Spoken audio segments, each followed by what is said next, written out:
Alamin ang latest weather update ngayon dito sa Sir Aris Official Weather News Today.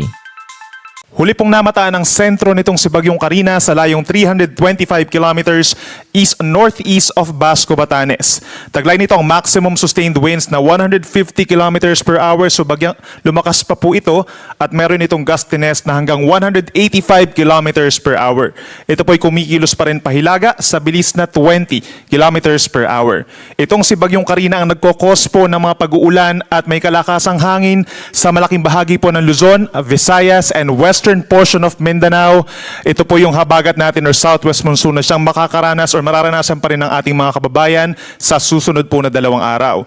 Pinakamalalakas pa rin po yung mga pag-ulan dahil sa habagat dito po sa may western side, simula po sa may Ilocos region, pababa ng Zambales, Bataan, ilang pambahagi po ng Cordillera region, lalo na sa Abra and Benguet, pababa dito sa may parting Calabar zone, Metro Manila hanggang Occidental Mindoro, sila po yung makakaranas overnight ng mga heavy to intense na mga pag-ulan. Kaya nandyan na po yung mga banta ng baha at pagguho ng lupa, at asahan din po yung mga kalat-kalat na ulan, mga moderate with at times heavy rains sa natitirang bahagi pa po ng Luzon, Western Visayas, kabilang ng Negros Island region, at maging dito po sa may western portion of Mindanao, sa may Sulu Archipelago and Zamboanga Peninsula.